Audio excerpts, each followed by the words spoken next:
안녕하세요, 원장님. 네, 안녕하세요. 잘 지내셨어요? 잘 지냅니다. 요즘 많이 바쁘시죠? 네. 아이들 서류 컨펌하느라고 정신없죠. 저번 주에는 홍대 서류 전형에 대해서 말씀해 주셨잖아요. 네. 이번 주에는 서울대하고 국민대 서류 전형에 대해서 말씀해 주시기로 했었었는데 네, 맞습니다. 서울대 같은 경우 비실기 전형, 디자인 전공에서의 비실기 전형, 네. 국민대 프론티어 전형 네. 말씀해 네. 주시면 좋을 것 같아요. 네. 서울대 그 디자인 전공 비실기 전형 6명 모집은 지금 꾸준히 매년 똑같은 전형으로 이어오던 전형이고요. 국민대 프론티어 전형도 프론티어 전형은 계속 이어오던 바가 똑같은데 작년하고 변화는 시각 디자인과 6명 모집은 그대로 작년과 동일한데 공간 디자인과 모집이 제외되고요. AI 디자인과가 신설이 되면서 프론티어 전형으로 10명을 모집을 하는 게 좀 바뀐 상황입니다. 네, 그래서 일단 이 두 전형은 굉장히 쉬운 말로 표현을 하자면 미술대학을 디자인을 전공하는 아이들 중에 수시 전형에서 가장 인원수를 적게 뽑고 지원 대상자 같은 경우는 쉽게 설명을 하면 교과, 전교과, 교과 우수가 한 학생이 무조건 유리한 전형은 아닙니다. 단 교과가 뭐 아무 상관이 없냐? 그렇진 않습니다. 그러니까 이게 서류 전형이긴 하고 학생부 종합 전형으로 비실기 전형이긴 하나 어떤 서류를 보고 학생들을 면접 대상자를 선발을 하냐면 자기소개서만 작성을 해서 일단 제출하는 건 자기소개서 하나입니다. 근데 자기소개서만 보고 대상자를 선정하는 게 아니라 자기소개서 플러스 학생 기록부의 전체 내용을 같이 봅니다. 그 두 가지가 서류 대상이라고 보시면 돼요. 그래서 이왕이면 전교과 내신도 골고루 좋은 학생이 뭐 조금은 유리하겠지만 내신이 조금 저조하다고 그래서 전혀 대상자가 안 되고 면접 대상자가 될 수 없는 건 또 아닙니다. 가장 중요한 핵심은 전체 학생 기록부에 그 전공의 전공 적합성 그리고 종합적으로 리더십이나 인성이나 모든 것들이 이 전공을 하는 학생으로서 우수한 학생이냐를 보고 선발을 하는 겁니다. 그래서 포맷으로 자기소개서를 그러면 어떻게 작성을 하면 그 뚫기 힘든 너무 적게 인원을 모집하기 때문에 면접 대상자가 될 수 있느냐라는 질문을 가끔 받는데 글을 어떻게 쓰느냐에 대한 내용의 문제가 아니고 제가 볼 땐 자기소개서를 보고 학생 기록부를 다 참고를 하기 때문에 학생 기록부와 자기소개서 두 가지를 보고 이 학생을 판단하는 거잖아요. 그 두 가지를 다 본 담당자가 저는 이렇게 아이들한테 설명을 자주 하거든요. 자기소개서를 쓰는 작성 요령의 글 요령보다는 서울대와 국민대의 자기소개서를 쓸 때는 나는 내 또래 다른 이 전공을 하려는 학생들보다 이런 장점이 있고 이런 남다름이 있고 이런 융합적인 사고를 가지고 복합적으로 우수한 학생입니다를 드러낼 줄 알아야 돼요. 그러니까 예를 들어서 자기소개서에 본인이 하고 싶은 전공이나 활동들을 미술적인 활동과 이런 내용들만 빼곡하게 쓰는 것보단 본인이 여태까지 학업을 이어오면서 다른 학생들과 좀 차별화하면서 장점으로 드러낼 수 있는 부분 기존에 그 두 전형에서 면접 대상자가 되고 최종 합격한 학생들 사례를 보면 제가 지도한 아이들 중에 그런 학생들이 매년 한두 명씩 발생을 하고 있지만 자기소개서 글을 잘 쓰려고 애를 쓰는 게 아니라 재작년 같은 경우는 과학과의 약간의 디자인과의 융합적인 사고를 좀 더 풀어난 아이들이 있었고 또 3년 전에는 본인은 미술 관련 독서뿐만 아니라 좀 다양한 부분의 독서양으로서 본인은 미래 디자인으로서 준비를 철저하게 하고 있다. 뭐 이런 테마적인 부분들이 어느 정도 좋은 점수를 받았던 것 같아요. 그래서 한 가지 좀 짚고 넘어갈 거는 국민대학교 시각디자인과 6명은 매년 뽑던 그 프론티어 전형인데 AI 디자인과가 올해 신설이 되면서 수시 이 프론티어 전형으로 10명을 뽑고 정시에서 15명을 뽑는 이제 신설된 과입니다. 예측을 하건데, 이거는 이제 올해 처음 있는 그 신설된 과이기 때문에 어떤 거랑 또 비교를 해서 예측을 할 수 있냐면, 전체 1년 모집 인원이 25명으로 올해 처음 신설이 되는데, 그 25명 중에 다른 과들은 시각 디자인과를 제외한 모든 과들은 이 프론티어 전형에서 학생을 선발하지 않거든요. 전부 다 그 특기자 전형 2명 빼고는 모든 97% 이상의 정원을 정시에서 모든 학생들을 선발을 하는데, 이 AI 디자인과는 수시 프론티어 전형에서 10명을 선발을 하고 정시에서 15명을 선발하는데, 또 다른 과랑 또 다른 점이 하나 발생을 했습니다. 다른 전공과에 비해서 면접을 10%를 더 봅니다. 그거를 포인트로 얘기를 하고 싶고요. 그거를 왜 지금 이 수시 전형, 프론티어 전형에서 얘기를 하냐면, AI 디자인과는 교수들도 이 AI 디자인에 대한 인식과 면접이 중요하다고 여기는 것 같습니다.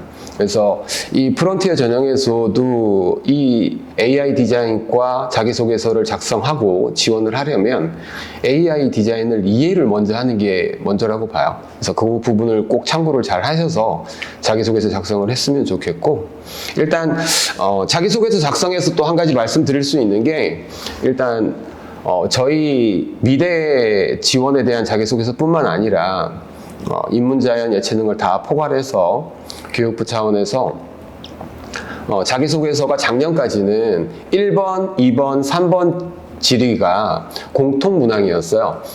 근데 올해로 넘어오면서 자기소개서 공동 질문이 바뀌었습니다. 1, 2, 3번이 공동 질의였는데 그 세 개를 없애고 1번, 2번 공동 질의로 질문을 바꿨습니다. 그리고 3번은 이제 학교 자체에서 자율문항으로 하나를 더 물을 수 있어요. 그래서 1번 같은 경우는 올해 바뀐 게 이제 1,500자를 쓰는데, 여기 써 있듯이 자신의 진로와 관련하여 어떤 노력을 해왔는지 본인에게 의미 있는 학습 경험과 교내 활동을 중심으로 기술해 주세요가 이제 1번. 이게 이제 인문과 저희가 다 동일한 공동질이고요. 두 번째 질의가 고등학교 재학 기간 중 타인과 공동체를 위해 노력한 경험을 이를 통해 배운 점을 기술해 주세요. 이렇게 두 가지가 공동 이제 질의이기 때문에 여기에 대해서 작성을 하고, 3번은 이제 학교마다 질문이 틀립니다. 그러니까 서울대 같은 경우는 작년에 3번까지가 공동 질의였고 4번이 독서 3개를 소개하는 거였는데, 올해는 3번 자율문항에서 서울대는 독서를 2개를 소개를 하라고 되어 있고요. 정확한 그 질문을 잠깐 말씀을 드리면, 서울대는 3번 자율문항에서 최근 3년간 읽었던 책 중에서 자신에게 가장 큰 영향을 미친 책 2권을 소개하세요. 이렇게 되어 있고요. 각자 책 소개가 400자씩. 그리고 국민대 3번 자율문항은 전공 지원 동기와 고등학교 재학 기간 중 지원 분야의 진로 탐색을 위해 도전한 경험에 대해서 기술해 주십시오. 이렇게 800자가 되어 있습니다. 그래서 자기소개서를 항목별로 이렇게 작성한다기보다는 약간의 자기소개서를 어떤 내용을 쓰느냐의 이제 선택에 대한 부분을 아이들한테 질문을 제일 많이 받는데, 1번 이제 공동질의가 고등학교 재학 기간 중 진로와 관련하여 어떤 노력을 해왔는지 본인에게 의미 있는 학습 경험과 교내 활동을 중심으로 해서 기술해 주세요 이랬잖아요.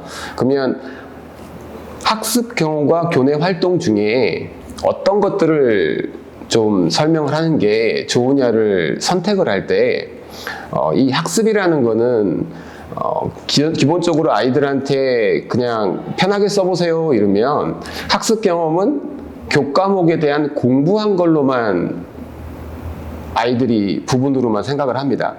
학습이라는 거는 교과목에서 우리가 영어나 국어나 뭐 과목별로도 당연히 학습을 하는 거고요. 고등학교 3년 기간 중에 우리가 교과목을 수업을 듣고 공부를 하면서만 학습을 하는 게 아니라 수업 시간과 그 교과목 시간 외에도 다른 교내 활동이나 아니면 아이들과 친구들과의 소통이나 아니면 간단하게 청소를 하다가 아니면 배식을 하고 급식을 하다가도 깨달은 바가 있고 배우는 점이 있기 때문에 공부하는 교과목을 포함한 모든 학교 내에서의 모든 생활에서 내가 습득한 배운 점, 느낀 점, 깨달은 점 이런 것들을 토대로 본인이 가장 의미 있는 그 깨달음을 배운 점을 서술하는 게 좋고요. 교내 활동을 중심으로 기술해 주세요라고 하면 진로와 관련이 있기 때문에 내가 서울대학교 디자인학부를 지원을 했다면 그 디자인학부에서 본인이 하고 싶은 세부 전공이 있어서 지원을 하는 거잖아요. 그 디자인학부 안에 세부 전공을 본인이 하고 싶은 전공을 언급을 하면서 그를 위해서 내가 교내 활동을 이런 뭐 동아리 활동이 됐던 봉사 활동이 됐던 본인이 뭐 독서나 여러 가지 진로 탐색이나 여러 가지들을 포함을 해서 자기가 하고 싶은 전공을 위한 과정이 됐던 학습과 교내 활동을 중심으로 해서 본인이 기술을 해주면 좋을 것 같습니다. 그리고 두 번째 공동 질문은 고등학교 재학 기간 중에 타인과 공동체를 위한 노력 경험과 이를 통해 배운 점을 기술하라고 되어 있는데 타인과의 공동체 고등학교 재학 기간 중이라고 그랬어요. 그러면 1번하고 2번하고 똑같이 재학 기간 중이긴 하나 이번에 재학 기간 중에는 고등학교 내에서만 타인과의 공동체 활동을 하는 게 아니잖아요. 우리가 가족도 공동체 구성이고 1인이 아니기 때문에 그리고 학교에서도 공부를 할 때도 같은 아이들과 같이 공부를 하고 공동체로서 뭐 동아리 활동을 하던 봉사 활동을 하던 아니면 교내 급식을 하던 선생님들과의 소통을 하던 모든 생활들이 공동체 생활로 묶여 있기 때문에 그런 공동체 생활을 통해서 본인이 어떤 노력을 해왔고 무엇을 배웠느냐 가장 큰 공동체 생활이라고 그러면 여러 루트의 소통을 얘기할 수 있어요. 친구들과의 대화도 있고 그 다음에 단체 동아리 활동에서 전체를 끌어나갈 수 있는 리더십과 그 다음에 소통의 힘 이런 것들을 예를 들어서 본인이 가장 그 공동체 생활을 진행하면서 느꼈던 바 배운 점이 큰 거 이런 것들을 기술해 주면 좋을 것 같습니다. 그리고 아까 말씀드렸듯이 우리가 자기소개서의 그 질문에만 너무 집착을 하다 보면 그렇게 해서 쓰고 나오고 나면 이 담당자들이 이 자기소개서를 읽었을 때 이 학생은 이런 남다른 점이 있고 이런 융합적인 사고 능력과 좀 복합적으로 우수한 아이다라는 걸 느끼려면 1번과 2번과 각 학교마다의 자율문항인 3번을 모두 읽고 나면 이 학생은 이런 남다른 점이 있고 이런 부분들로 차별화해서 다른 아이들과 틀리게 이 전공을 준비하고 있구나 이렇게 내용이 좀 남겨 있을 수 있게 1번과 2번의 내용을 무엇을 쓸 거냐를 각자 선택하지 마시고 1번, 2번 공동지리와 3번 자율문항까지 세 가지를 다 연관성 있게 자기의 남다른 점과 융합적인 그런 창의적인 사고 능력을 보일 수 있게 그런 테마를 잡는 게 가장 중요하다고 생각하겠습니다. 오늘은 일단 자기소개서 작성 및 서울대 국민대 프론티어 전형까지 간단하게 말씀드렸습니다.